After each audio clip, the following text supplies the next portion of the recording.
Past perfect के बाद है future perfect, describes actions that will be completed before a specific time in the future.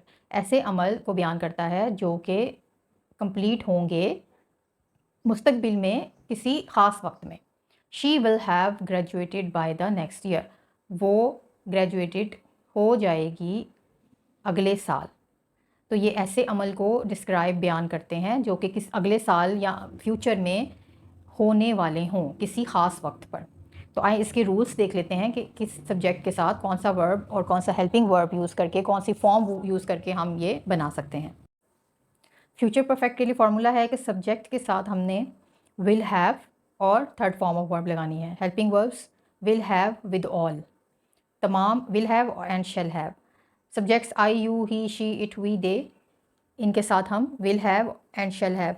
Will आपको मैंने बताया था कि आप सबसे सब्जेक्ट्स के साथ विल लगा सकते हैं और शेल आप आई और वी के साथ लगाएंगे। और वो मैंने आपको जब सिंपल फ्यूचर टेंस समझाया था तो उसके साथ मैंने आपको ये भी बताया था कि किन सिचुएशंस में आप शेल यूज़ करेंगे और किस में आप विल यूज़ करेंगे। टाइम एक्सप्रेशंस जो हम यूज़ करते हैं, by tomorrow, before the exam, before 2020, by the time, in 2 weeks, by next year, इस किस्म के टाइम एक्सप्रेशंस के साथ हम फ्यूचर परफेक्ट टेंस को यूज़ करते हैं।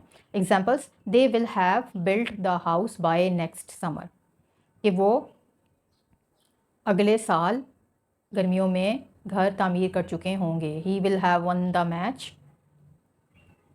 I will have read 5 books by the end of this month. जिस तरह अगर हमने इसको नेगेटिव में बनाना है तो हम लिखेंगे दे will have built the house by next summer, they will not have built the house by next summer, they will not have. और इंटरोगेटिव में will they have built the house by next summer, he will have one the match, will he have one the match, will he have one the match. यानी कि हम helping verb को लिखेंगे सबसे पहले, फिर सब्जेक्ट आएगा और उसके बाद हैव यूज़ करेंगे और थर्ड फॉर्म होगा will he have one the match. जो बुक में एक्सरसाइज है वो है right about what you will have achieved by the end of this year, कि लिखें कि आपने इस साल में क्या हासिल किया था।